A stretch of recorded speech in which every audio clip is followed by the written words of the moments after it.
जेव्हा निवडणूक जवळ येतात तेव्हाच सामान्य जनतेशी संवाद साधतात, त्यांच्या भेटी घेतात आणि अनेक आश्वासनं देतात की आम्हाला निवडून आणा, आम्ही निवडून आल्यावर तुमची ही कामे करू, असे नाना विविध कामांची आश्वासनं देतात. पण हीच नेते मंडळी जेव्हा निवडून येतात तेव्हा मात्र 5 वर्षात सामान्य जनतेकडे किंवा त्यांच्या प्रश्नांकडे डुंकूनही पाहत नाही, कुणी पाहत नाही.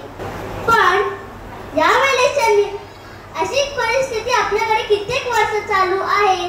पण या वेळेसच्या निवडणुकीत एक अशी व्यक्ती उभी आहे जी 15 वर्ष स्वकमाईतून सामान्य जनतेची सेवा करते व त्यांची अडचणी दूर करते. ती म्हणजेच माननीय निलिती सांबरे साहेब, म्हणजेच आपले लाडके आप्पा यांनी आज सीबीएसई शाळा, एक ज्युनियर कॉलेज, 45 वाचनालय, एक दिव्यांग मुलांची निवासी शाळा, 31 पोलीस अकॅडमी, एक अत्याधुनिक रुग्णालय, 18 मोफत रुग्णवाहिका, दरवर्षी 25 लाख वाटप,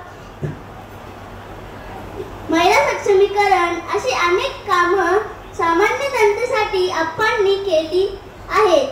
आणि अशी व्यक्ती जी स्वकमाईतून सामान्य जनतेसाठी इतके काम करू शकते, तर ती खासदार झाली तर निश्चितच एक सामान्य माणूस खासदार झालेला असेल.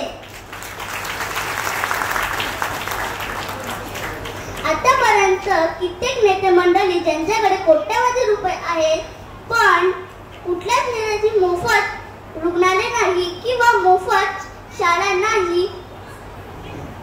पण आपले आप्पा हे नेहमीच समाजासाठी कार्य करतात. म्हणून या वेळेसच्या निवडणुकीत ते जिजाऊ विकास पार्टीतून निवडणूक लढवत आहेत.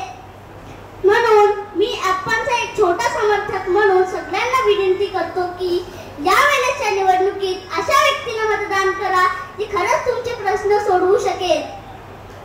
ती म्हणजेच आपले लाडके आप्पा. आप्पांना भरघोस मतांनी विजय करा. जय जिजाऊ, जय शिवराय.